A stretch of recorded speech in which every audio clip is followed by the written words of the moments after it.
जोहार, मैं बोल रहा हूँ राजेश कुमार। आज रविवार है तो रविवार विशेष का दिन है। एक भारत के इतिहास में आज भी ये चलता है कि गांधी चाहते तो बंटवारे की लकीर को तोड़ सकते थे, भारत के विभाजन को टाल सकते थे। लेकिन आप महोदय ये बतलाइए ना, 1942 के बाद 1942 के बाद कोई आंदोलन हुआ क्या? 1942 के बाद ब्रिटिश हुकूमत यही गांधी के आगे झुकते हैं, और जब गांधी 10 फरवरी 1943 को आमरण अनशन पर बैठते हैं तो ब्रिटिश हुकूमत को ये कहना पड़ा था, कम वक्त इस बूढ़े के सामने हम झुकने को मजबूर क्यों हैं। और जब ब्रिटिश हुकूमत को लगा कि भारत की सरजमी पर शासन सत्ता की कड़ियां आज बोझ हो रही है, तो क्यों नहीं भारतीयों के हाथों में सत्ता देकर हम निकल जाएं। यही कारण था लॉर्ड वेवेल के समय में शिमला में सम्मेलन का आयोजन किया गया, जिस शिमला सम्मेलन का मुख्य उद्देश्य था भारतीयों को ये कहा गया कि मैं जाने को तैयार हूं, आप यह तो बतलाओ कि मेरे जाने के बाद आप शासन करोगे कैसे। भारतीयों ने जब इस चीज का कोई सटीक जवाब नहीं दिया, तब ब्रिटेन से कैबिनेट दर्जे के 3 मंत्रियों को भेजे जाने की घोषणा की गई। वो 3 मंत्री थे क्रिप्स, लॉरेंस और अलेक्जेंडर। और ये क्रिप्स, लॉरेंस और अलेक्जेंडर को भेजे जाने की घोषणा 15 फरवरी 1946 को किया गया। और महोदय ये 24 मार्च 1946 को भारत आते हैं, जिनका मुख्य उद्देश्य यह था कि भारत के लिए एक ऐसे ऑर्गेनाइजेशन का गठन किया जाए जो भारतीयों के लिए संविधान का निर्माण करेंगे। भारत का वो सबसे पवित्र ग्रंथ होगा जिसके आधार पर भारत शासित होगा।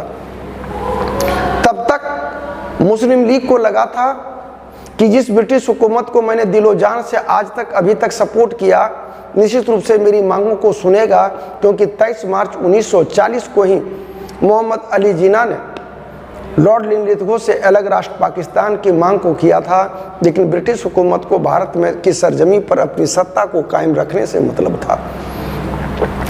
परिणाम यह हुआ कि ब्रिटिश हुकूमत को लगा था कि आज़ाद मुल्क के बाद भारत के साथ अर्थात इंडिया के साथ ब्रिटेन के विदेश संबंध होंगे तो भारत के टुकड़े करके मैं क्या पाऊंगा। यही कारण था कि एक अलग राष्ट्र पाकिस्तान की मांग को तवज्जो देने को तैयार नहीं थी।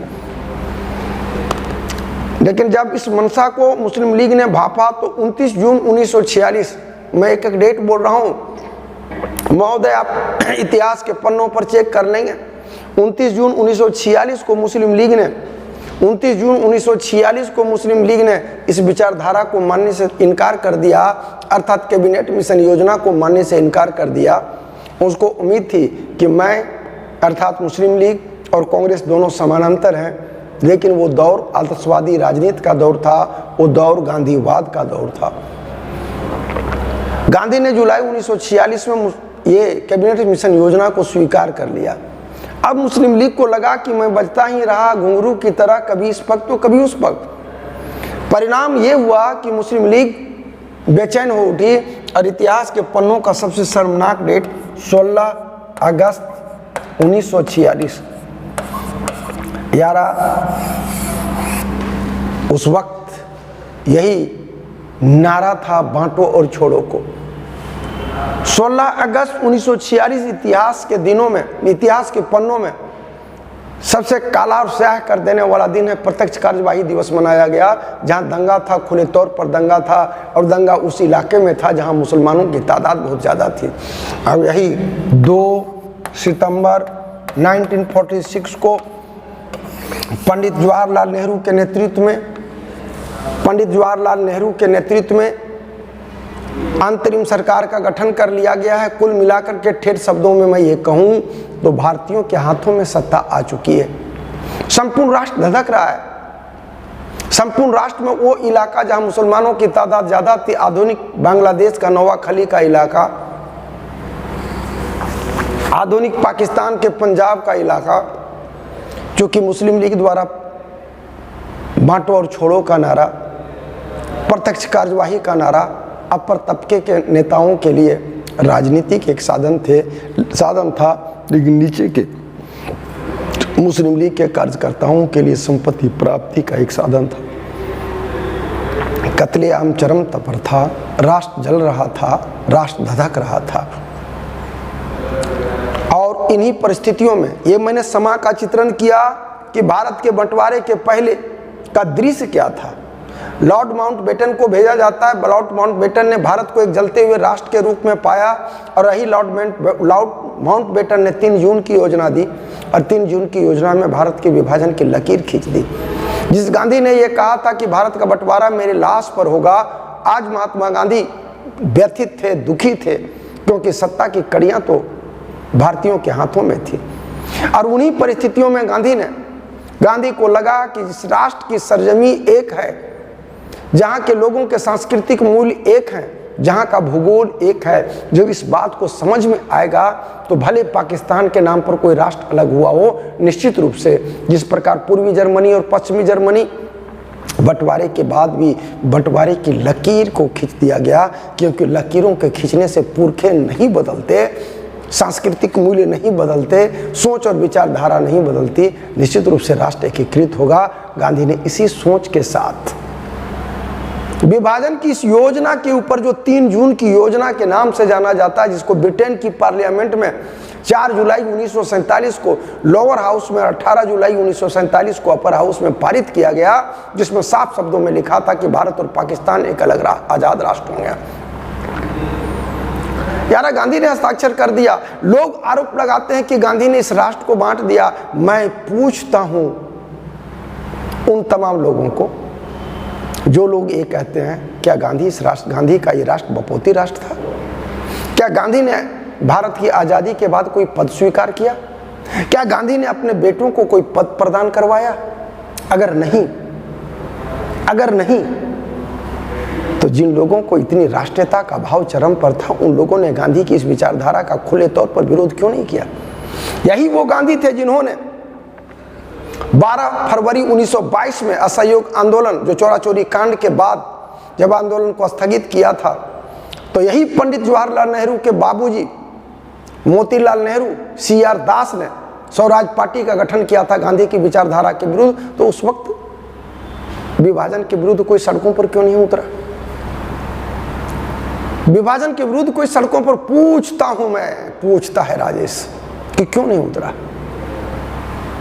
मैं पूछता हूं कि गांधी ने कोई पद स्वीकार किया क्या?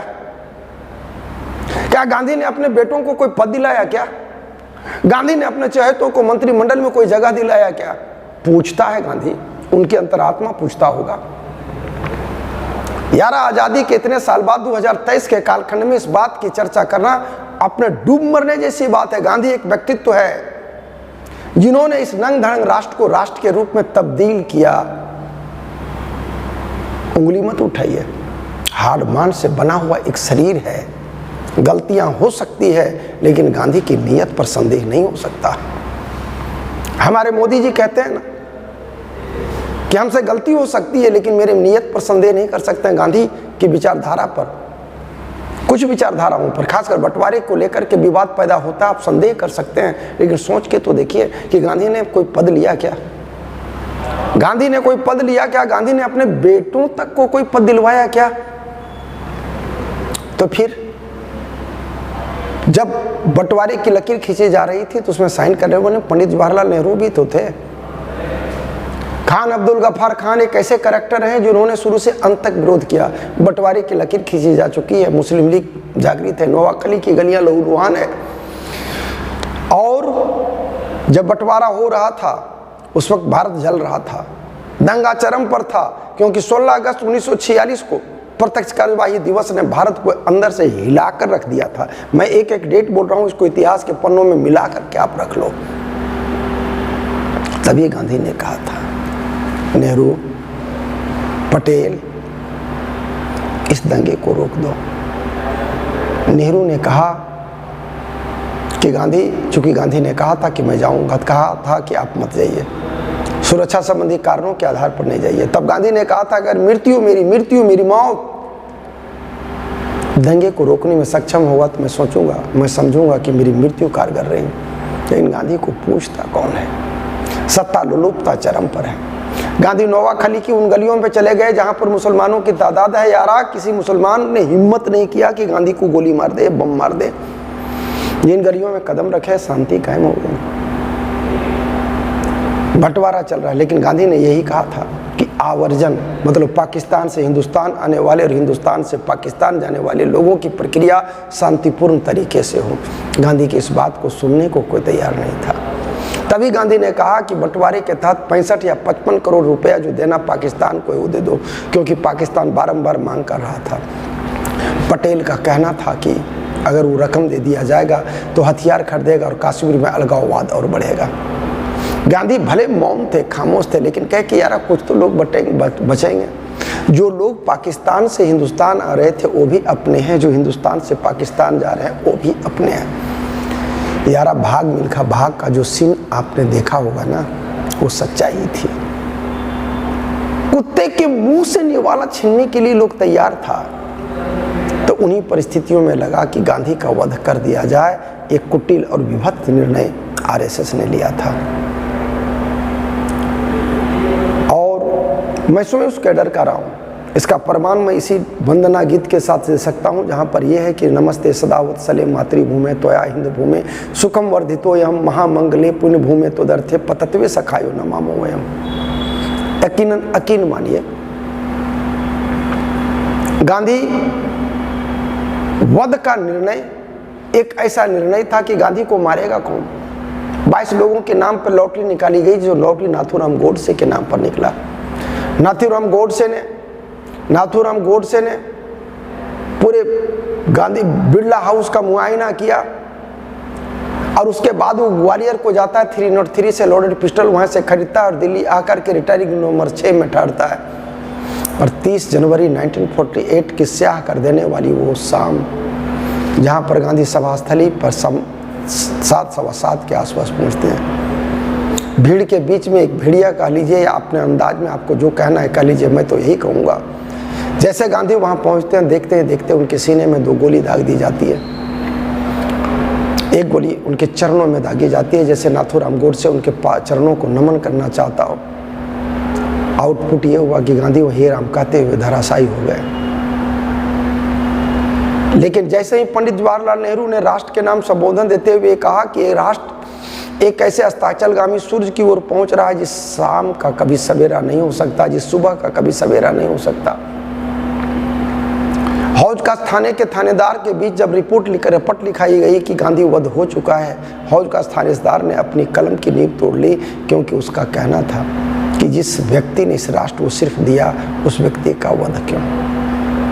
यारा, गांधी के पार्थिव शरीर को समाधि स्थल तक ले जाने के लिए सेना का सहारा लेना पड़ा।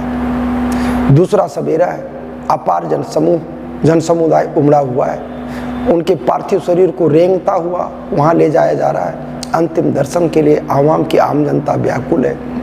सबों के हाथों में फूलमालाएं हैं, आंखों में झरझर आंसू है, क्योंकि गांधी को राष्ट्रपिता की उपाधि उनके कट्टर राजनीतिक प्रतिद्वंदी सुभाष चंद्र बोस ने तो दिया था। जब उनके पुत्र मणिलाल ने मुखाग्नि दी तो चिता से जो चित्कार निकला तो लोगों के हाथों से फूलमालाएं छूटी, आंखों से अविरल आंसू की धारा छूटी।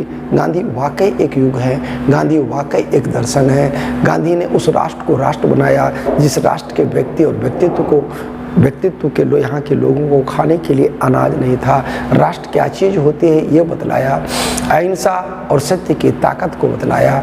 गांधी के ऊपर उंगली दिखाने छोड़ करके वर्तमान दौर में हिंदू मुस्लिम के नाम पर, जाति और मजहब के नाम पर लोगों को बांटकर वोट की राजनीति ना करें तो बेहतर होगा। वाकई ये राष्ट्र को गांधी का नमन करना चाहिए, जो न हिंदू थे न मुसलमान थे, जो वाकई एक सच्चे राष्ट्रवादी थे। सैल्यूट है उस व्यक्तित्व को जिन्होंने एक नंग धड़ंग राष्ट्र को राष्ट्र के रूप में तब्दील किया। जय हिंद, जय भारत।